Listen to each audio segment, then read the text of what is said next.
Movement tips and lifestyle hacks brought to you by FitLabPGH. Movement, a part of making your life complete.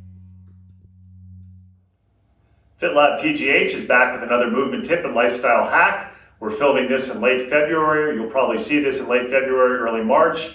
We've had some warm days, we've had some cooler days.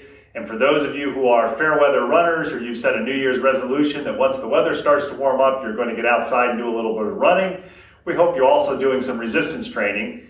And if you're familiar with going to the gym or you've been through a regular weight resistance training program, you're probably aware that strengthening the hip area is very important. Lots of exercises you see out there for strengthening the hip extensors or the glute muscles and the hamstrings, working on the endurance muscles. You've probably heard of people doing a lot of work for the outer hips, maybe strengthening the external rotators of the hips.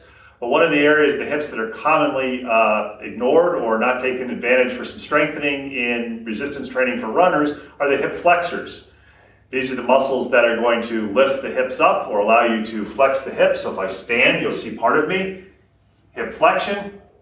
And what we want to do is just take advantage of another one of these little rubber bands that you can buy in a variety of places we've talked about in previous videos, and give you an idea of what you can do to work on some hip flexor endurance. So we're just going to take this band, put it around the feet. Earlier video we talked about pelvic position, so just a brief review. Posterior pelvic tilt, anterior pelvic tilt. We're going to do this exercise in a nice neutral pelvis. I put my fingers on my ASISs so that I do not shift my pelvis.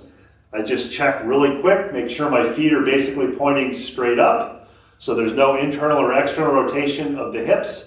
I don't want to move my pelvis. I'm going to inhale. On the exhale, I'm going to flex one hip, working on the hip flexors.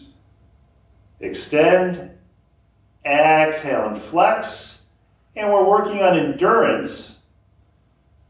So I'm going to do multiple repetitions, maybe as many as sets of 10 or 15 reps on a side. And I'm going to hold it. I'd like to see people hold it for 5 to 10 seconds. So what I generally do with my clients is I tell them to hold it for a count of 5. What we're doing is we're working on the endurance of the hip flexor muscles. So we're not working on building a lot of strength. I tell them when they're looking for a rubber band, lighter resistance is better than heavier resistance because you can really focus on form.